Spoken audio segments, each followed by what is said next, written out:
Hoy nos visita el MDZ TV. ¿Qué tal? Muy buenos días, ¿cómo les va?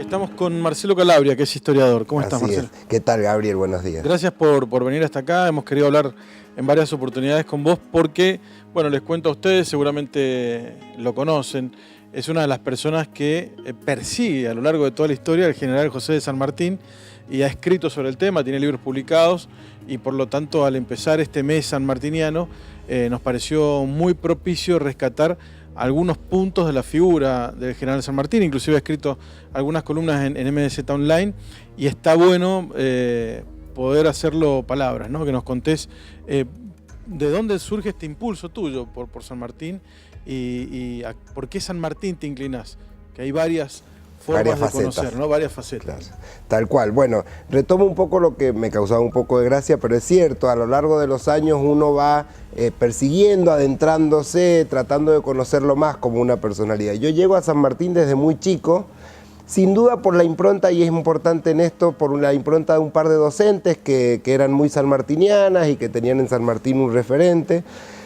Ahí está la figura del San Martín que todos tenemos de chico, ¿no? El que cruzó los Andes, el que fue papá de Merceditas, el que escribió las máximas. Pero conforme pasa el tiempo, uno fue descubriendo otro San Martín mucho más interesante, aquel San Martín enigmático, aquel San Martín cerrado para su época, que no dejaba que nadie conociera sus planes, sus pensamientos. Aquel San Martín de una visión realmente importante, aquel San Martín amigo de Belgrano, que departía con Belgrano muchas más cosas de las que nosotros creemos. No es muy conocido, digamos. No es muy conocido. Viste que te venden a los próceres por separado sin vincularlos en los proyectos que los tuvieron en conjunto. Vos mencionaste Belgrano, te menciona Godoy Cruz. Claro, tal cual, porque los vemos como, está bien, quizás metodológicamente, como partes de la historia, pero en realidad hay que hacer todo un análisis de la variable de su tiempo. Es imposible no entender entender la revolución sin conocer lo que fue la vida de Moreno, Belgrano, Castelli, que encima tenían relaciones entre sí de amistad y de familia. Es imposible entender el proceso independentista sin tener en cuenta lo que fueron las relaciones, las cartas, los planes que compartieron Pueyrredón, Belgrano, San Martín, Güemes, Tomás Godoy Cruz, Narciso de la Prida, y estamos hablando de hombres que estaban a distancias siderales para esa época unos de otros y que sin embargo coordinaban de una manera las acciones y los planes increíbles. Aprovechando el bicentenario de la independencia, el Congreso de Tucumán fue obra de la estrategia sanmartiniana, de la estrategia política y belgraniana. De hecho, no hubiera sido posible si la presión de Belgrano y San Martín no estaba detrás, porque no estábamos convencidos de declarar la independencia. Aparte, algo que no te enseñan en la escuela, porque lo ves muy superficialmente, el Congreso de Tucumán no fue un día en donde se votó, como estamos acostumbrados a ver por televisión, se votó la independencia y se fueron todos a su casa, sino que duró varios años y que fue un proceso bastante complejo. Tal cual, y que era un Congreso en una situación política y militar muy desventajosa para lo que era la revolución. Recordemos que la Revolución del Plata era la única que se mantenía en pie porque habían sido sofocados los demás focos revolucionarios de toda América. Esto es lo que hay que entender también por qué es la independencia de las provincias de Sudamérica y no de las provincias unidas del Río de la Plata.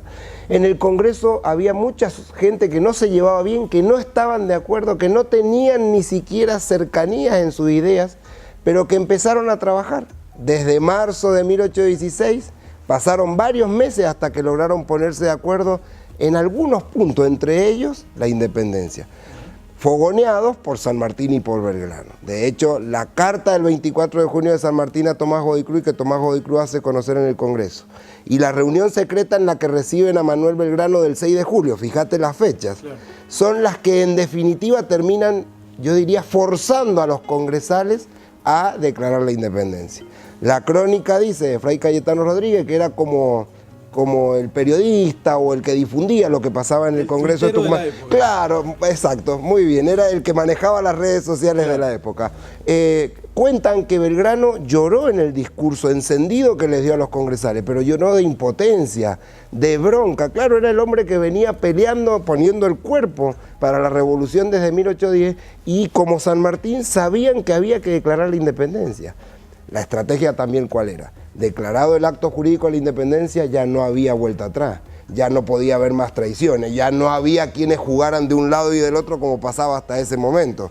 Era arrojarse y decir, ya éramos independientes y había que jugarse todo en la guerra, ¿no? Esta independencia también tenía que ver con la decisión de pertenecer a uno u otro bloque económico mundial, ¿no? Lo cuenta Rodolfo Terraño también en su plan Maitland y todo lo demás. Es decir, no era ingenuidad ni un patriotismo visceral, ¿no? Tenía claro. que ver a qué bloque comercial queremos pertenecer, ¿no? Sin duda, porque justamente como eran hombres que eran nuestros padres fundadores, a mí me gusta llamarlos así porque realmente hay que honrarlos de esa manera, no eran hombres improvisados, eran hombres que se habían preparado mucho tiempo. Yo a veces en las charlas comienzo diciendo, me da vergüenza hablar de Belgrano y San Martín, porque yo tengo 40 años y a los 40 años de ellos eran hombres que habían hecho una cantidad de cosas impensadas, para la época incluso.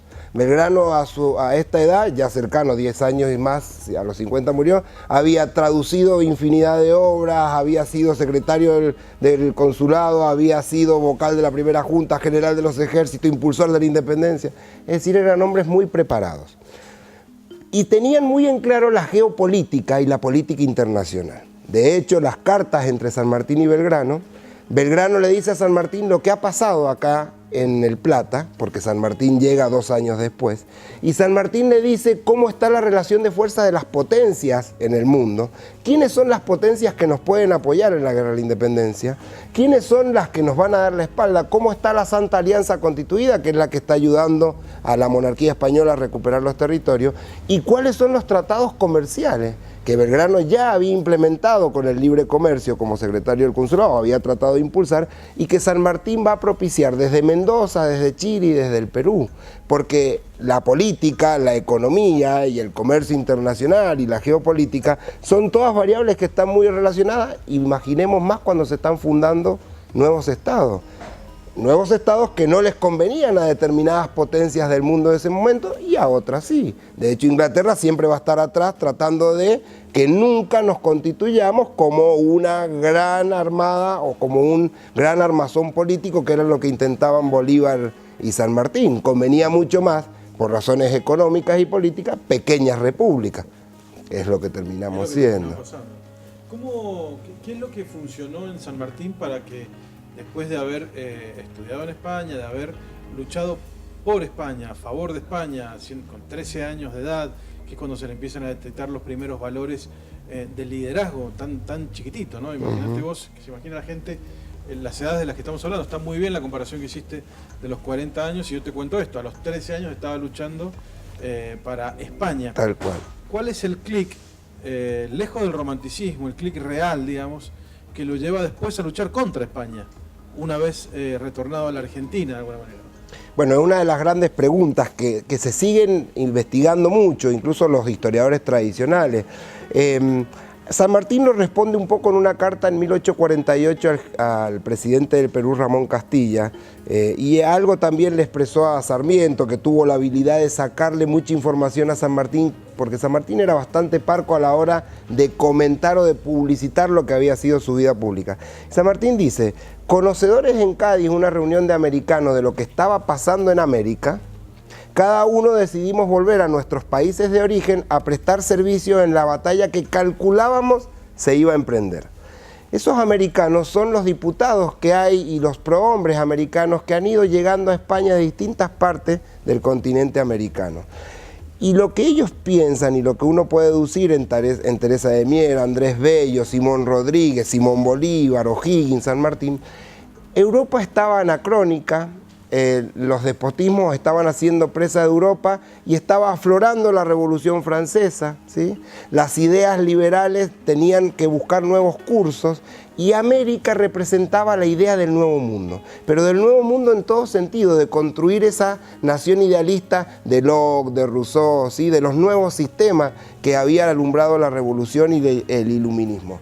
Entonces ellos pensaban en América, básicamente, sacarla del dominio español y fundar unas nuevas naciones o una nueva nación bajo todos estos principios de libertad, progreso, independencia, fraternidad. Recordemos la Carta de los Derechos Humanos de la Revolución Francesa. Así que el sentido está por la formación, por las variables de la época. No se puede entender la acción de un hombre sin el contexto, sin las variables de la época. Y era la idea de todos estos hombres, de toda una generación, de fundar un nuevo lugar para vivir en el mundo que fuera bajo las ideas de progreso, igualdad, libertad, ¿no? Fíjate vos que 200 años después estamos rescatando la figura de San Martín y la figura de nuestra propia independencia, y vos me decías Europa estaba anacrónica, y hoy parece lo mismo. Europa sigue anacrónica, no se adapta a los nuevos tiempos.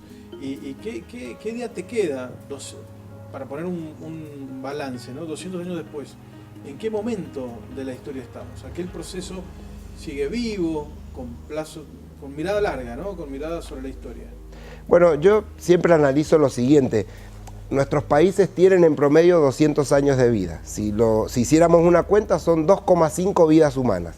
Para un país es muy poquito. En el proceso de la historia es nada, ¿no?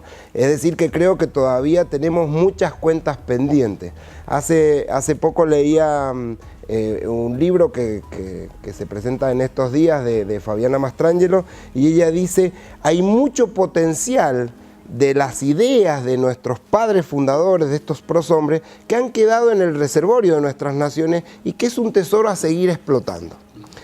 Es el legado que nosotros hablamos. Los norteamericanos, yo sin compararnos, pero ellos hablan mucho de los padres fundadores, y no hay presidente norteamericano que al asumir su presidencia no rescate alguna de las frases fundantes de la nación. Es decir, es como un faro, es como un foco que siempre hay que tener presente, al que hay que tratar de alcanzar. Creo que nosotros estamos todavía construyéndonos como nación, construyéndonos como un bloque grande, que América tiene mucho potencial en esto. De hecho, vos lo decías recién, ante una Europa y un mundo que sufre grandes crisis, vuelven las miradas a América, vuelven por nuestro potencial económico de desarrollo, por nuestros procesos que, a pesar de nuestra paz social que nos cuesta lograr, pero no tenemos grandes conflictos en lo que es nuestro mapa geopolítico. Y el mundo mira para acá.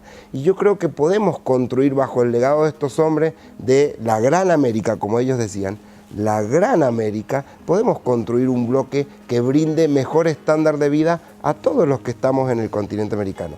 Como se dice, la patria grande. A mí últimamente no me gusta mucho usarlo porque se ha bastardeado un poco esto de la patria grande. Pero la patria grande en serio, la casa grande en serio, es la que soñaron Belgrano, San Martín y muchos otros. Te doy un poco vuelta a la historia y te traigo a Mendoza, ya sobre el final, para recordar a San Martín en Cuyo, San Martín en Mendoza.